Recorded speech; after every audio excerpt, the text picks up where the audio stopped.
Hello there, a very good evening. Thank you for joining us. My name is Lynn Komjisha and you're watching New Vision TV News. Here's what's coming up. In news around Uganda, 4 footballers drown in River Nile. Justice DOLO champions girl child education. And floods block Kamuli roads. In news around the world, South African anti-apartheid activist dies aged 92. And the World Anti-Doping Agency gives Russia a 4-year ban.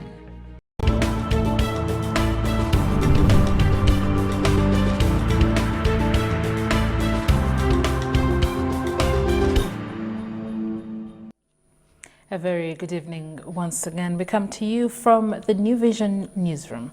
Now, in news around Uganda, tragedy befell Buyagako Football Club based in Nakawa Division, Kampala, after 4 of its players drowned in River Nile at Cheikide Village, Buwenda Parish, Bafubira Sub-County, Jinja District, Sunday.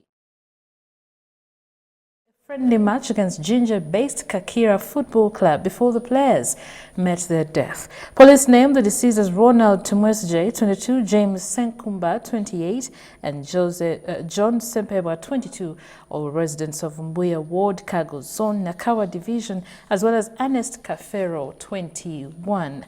Then Nandaula Kira Region Police spokesperson said the deceased ignored warnings not to swim at a dangerous spot and they were immediately swept away by the strong currents. One of the Buyagako players said they had been warned of the spot from where they wanted to swim, but their colleagues did not heed the advice of the locals. Nandaula said the match that was slated for 3 p.m. at Buwenda Playground in Mafubira Sub-County, Jinja District, was promptly cancelled.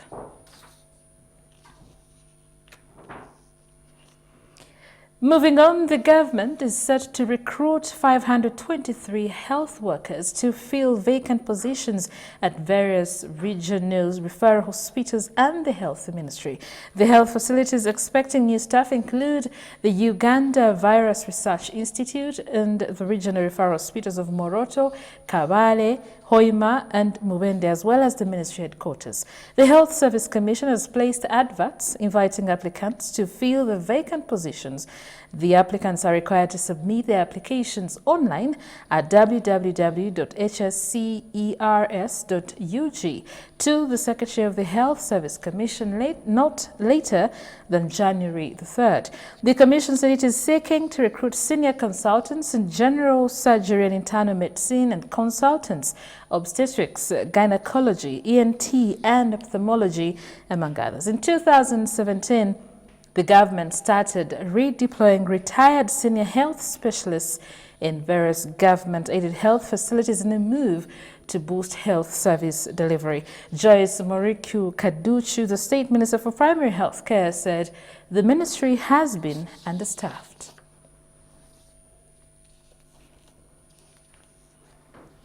Now, the Deputy Chief Justice, Alfonso Dolo, is calling upon parents in the Acholi region to prioritize the girl child education. Dolo made a call to action while presiding over the GULU Senior Secondary School Old Students Reunion. For girls to feel a part and overshadow society norm, education is a gate pass. We have more. For girls to feel empowered and overshadow that society norm, education is a gate pass. To take on this is the Deputy Chief Justice, Dolo, who is advocating for empowerment of the girl child in his native Acholi region. Now the girls are more useful than the boys, by the way, to their parents.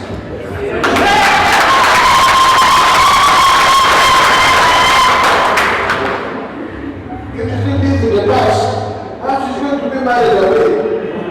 Even when they're married in America, they still contribute here more than the boys. That's what I'm saying. No, I'm telling you, I am a boy. I know what I'm talking about.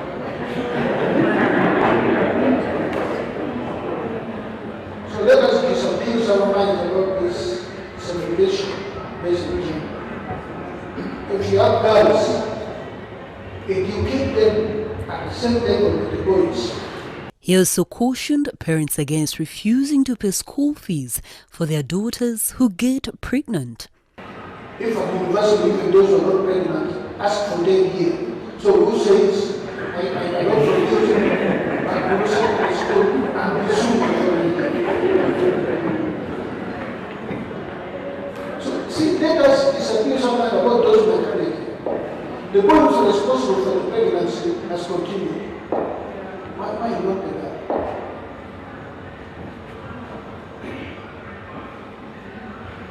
Maybe the child, the one who we are searching for, is the one who's going to bear your name in the future. The Deputy Chief Justice was joined in the reunion by GULU Senior Secondary School, Old Boys and Girls. However, having taken a hand in the struggle to educate children affected by the civil war, the founder of Invisible Children, Jolie Laka, called upon Acholi prominent sons and daughters to give back to their communities, protect land and raise the standards of education. Something that I want to say, I want you people to know, which is very, very important, is that when you have the ability, take care of yourself, but take care of your community. It's very important. And I want to say, right now I'm a student of international relations, but Professor Oluba is saying, Africans do not know that they are very wealthy. We are very wealthy because where I live half of my time in the United States, they don't own land. They own a small building. We own land. And Chief Justice, when the time will come, support the school with all the legal knowledge you have. The Deputy Chief Justice also called on more Acholi people to take up leadership positions to steer the region and the country forward. This report was compiled by Joseph Omagol for New Vision TV. Now moving on, GULU District Local Government has received a new Chief Administrative Officer to replace Kato Milton, who retired after clocking 60 years. The incoming 50-year-old Akaka Geoffrey takes over the mantle as the district prepares for city status and promises to work hand in hand with the technical and political team on ground to improve service delivery. However, he faces a major task of raising local revenue as his predecessor struggled to raise collections from 258 million in 2017 to 1.2 billion shillings in 2019. Having served the government of Uganda for 34 years, Milton Kato retired and handed over instruments of power to the new C.A.O, Geoffrey Okaka, at the GULU District Council Hall. I would be retiring my uniform today, not so? So, since we don't have uniform, but we have designated official dressing code, not so? So, I'm going to request the office of my rank, and who is the C.A.O Okaka, to come and retire me in civil service by removing this identity card first and place it down. I now have the honor, sir, to withdraw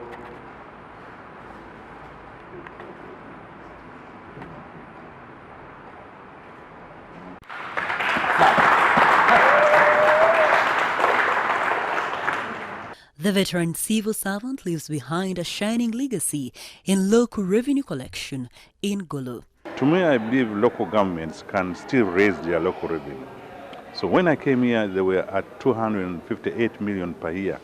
But I'm living a district when we have reached 1.2 billion shillings in local revenue. So those two areas have really excited me in service for the 2 years I've been here. The 50-year-old Geoffrey Okaka finds big shoes to fill, but promises to work hand in hand with the technical and political team on the ground to improve service delivery. I expect you to maintain that spirit so that, as it was indicated, we should be able to come number one countrywide. He believes information sharing and peaceful dialogue in resolving issues will help the district improve further as the district municipality prepares for the city status in 2020. Well, I'm joining this team which I take to be a big team, and we should be able to share information. We should be able to share information. If there are issues, we sit around the table and discuss as we gauge how we can move ahead. I believe we should be able to improve. The handover ceremony was presided by the district technocrats, Deputy RDC, and the LC5 Martin Ojarama Penduzi, who cautioned the young civil servants to prepare for their retirement from day one. When retirement period is near, many people who don't plan become restless. You will be restless. That is very bad, it can kill you. The C5 says some young civil servants don't plan for their family because of limited time. Many civil servants, when they die abruptly, and you take their bodies to the village, sometimes you have to delay burying them to raise money and erect some structure. Sometimes because of the nature of your job, you cannot even attend properly to your family. There is a lot going on outside, but also a lot going on in your office. If you don't balance it well, the implication is severe. The new C.A.O takes over, having served for 4.5 years in Nebi, 2 years in Agago, 2 years in Masindi, and 4.5 years in Kitgum, all in the same capacity. He is a Langi by tribe who hails from Lira district.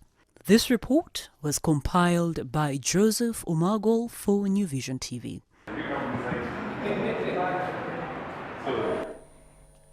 Now, in other news, Makerere University will next year offer over 40 fully sponsored scholarships to female students, according to the Vice-Chancellor, Makerere University in charge of administration, William Bazeo.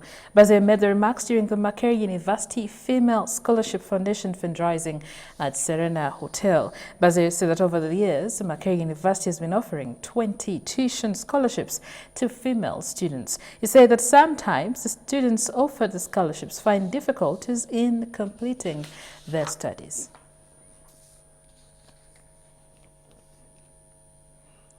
Traders in Kaliro district are calling for the government intervention after virtually 5 kilometers of the highway was blocked by flooding, Lumbuye swamp hindering transport. It's reported that no vehicles risk crossing, prompting passengers to either walk in the floods or swim through.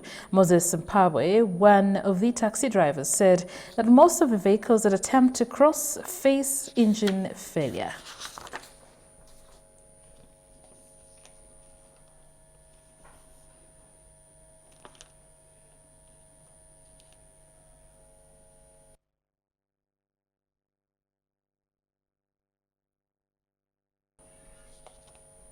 We'll now take a look at the news around the East African region.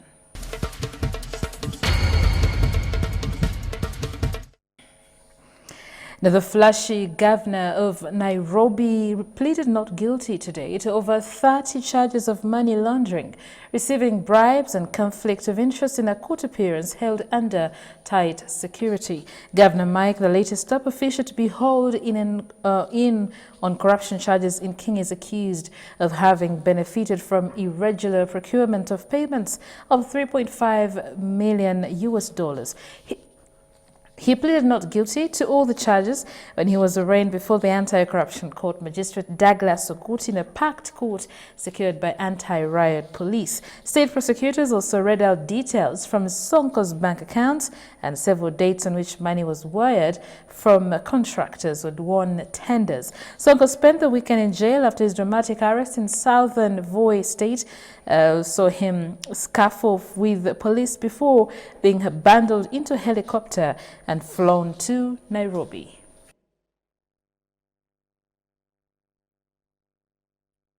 We'll now take a quick break and return with more news.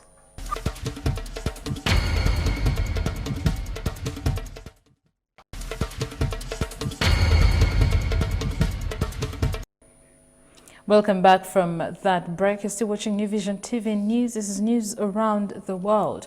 South African anti-apartheid activist and outspoken African National Congress veteran Professor Ben TUROK died in the early hours of today, according to his son. Ben TUROK, 92, died on the morning of 9th December, according to a statement by his son Ivan TUROK, without giving further details about his death. The local media reported that the former parliamentarian and economics lecturer had been ill and hospitalized for some time in a Cape Town hospital before meeting his death. Now, Miss South Africa was crowned Miss Universe Sunday in Atlanta after a lavish ceremony filled with glitter and heartfelt speeches about female empowerment.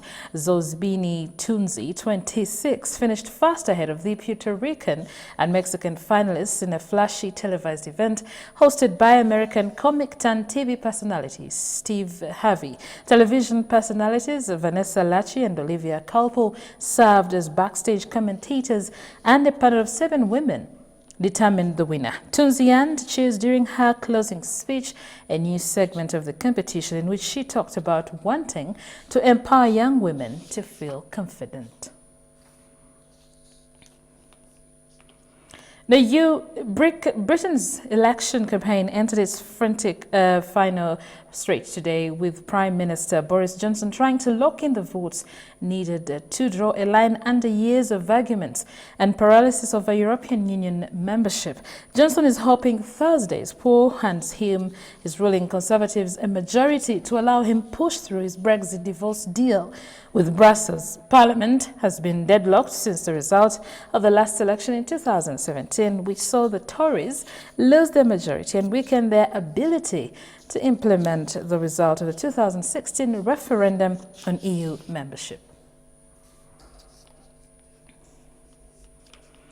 Well, now, the World Anti-Doping Agency today banned Russia for 4 years from major global sporting events, including the 2020 Tokyo Olympics and the 2022 World Cup in Qatar, over manipulated doping data. WADA's Executive Committee meeting in Lausanne handed Russia the 4-year suspension after accusing Moscow of falsifying laboratory doping data handed over to investigators earlier this year. Not only will Russia be ruled out of the next Olympic cycle, but Russian government officials will be barred from attending any major events, while the country will lose the right to host or even bid for tournaments. We'll now take a look at news in business.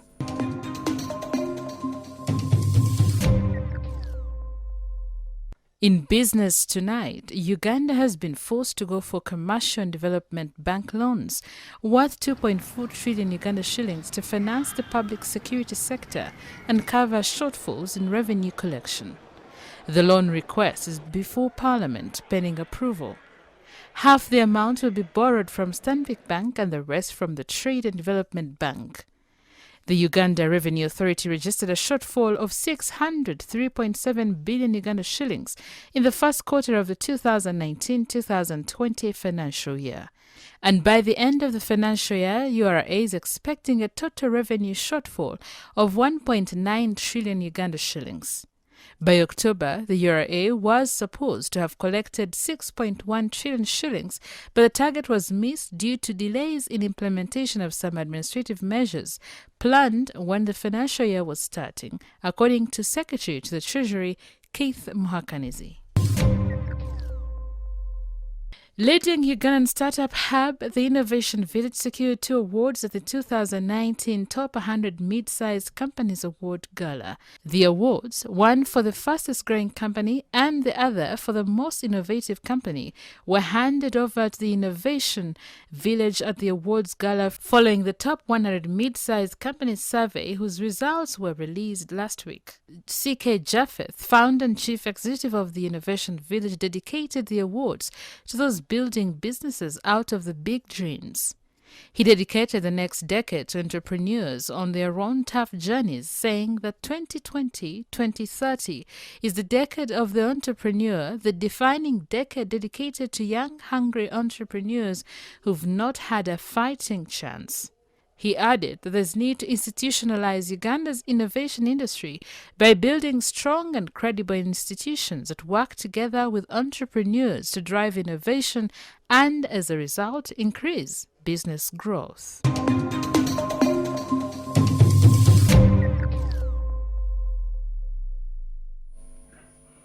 That was news in business. And we now take a look at a special report.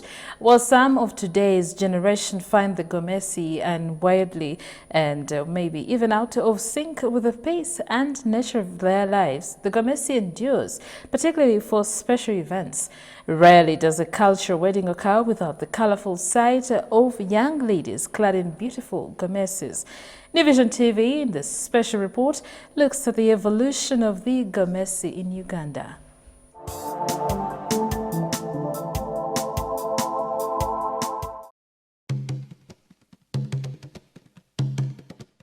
Although the Baganda of the central region still claim the GOMESI as their own, from north to south, east to west Nile, women have made permanent room for it in their wardrobes. In a constantly changing and increasingly global world, many traditions are thrown by the wayside as culture evolves. What remains unchanging is the need to belong, often expressed in what we wear, when and how.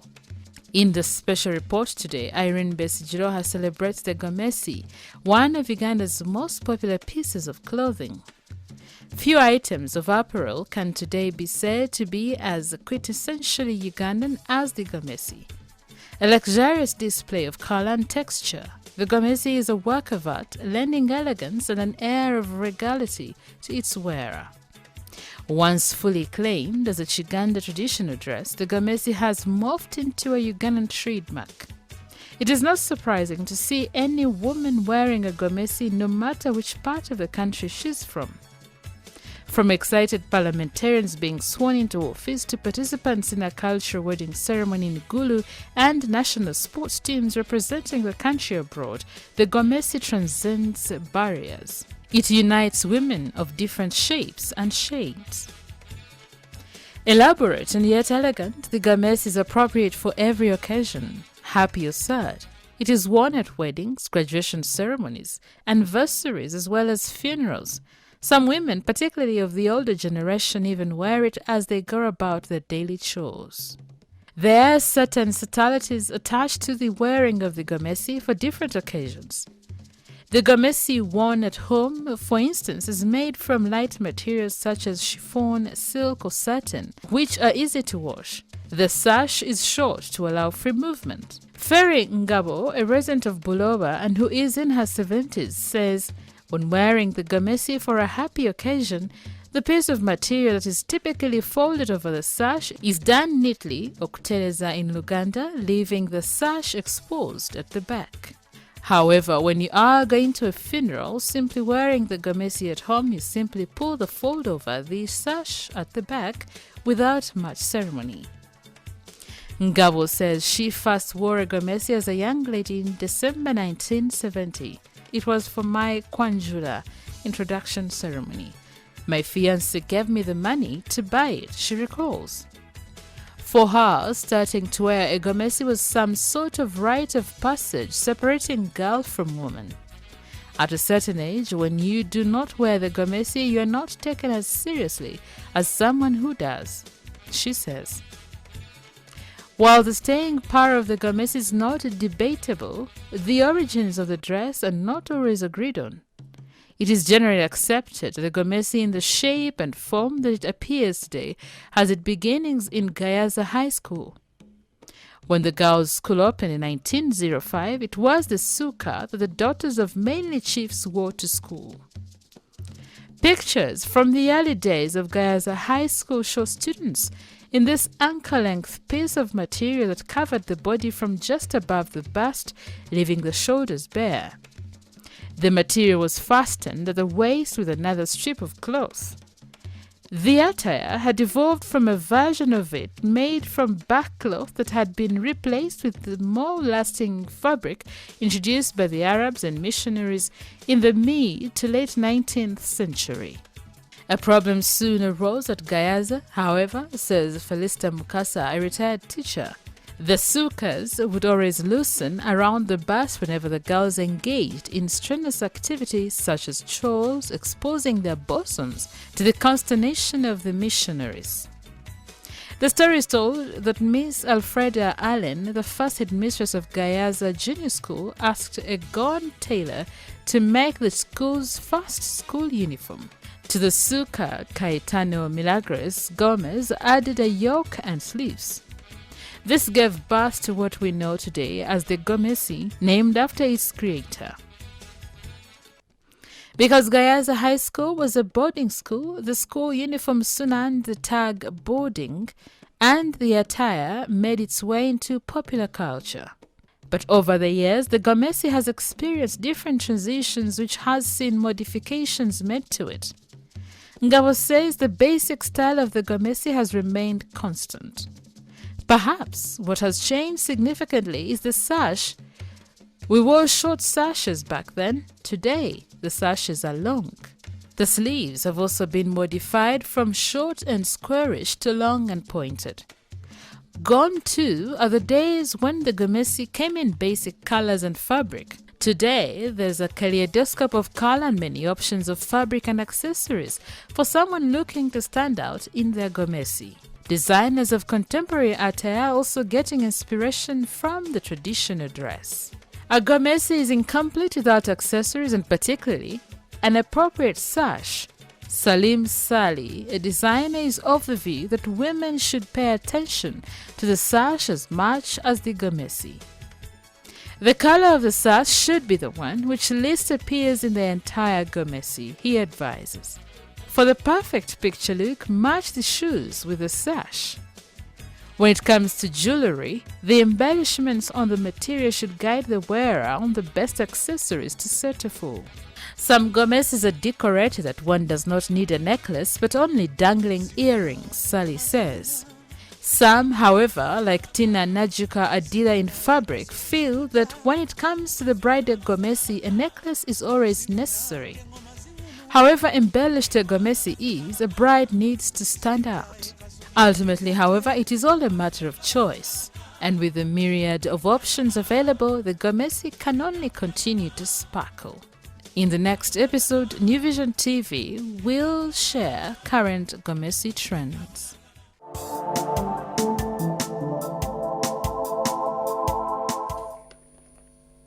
And that was New Vision TV News. Thank you for watching. We'll catch you next time. I leave you with the fact file.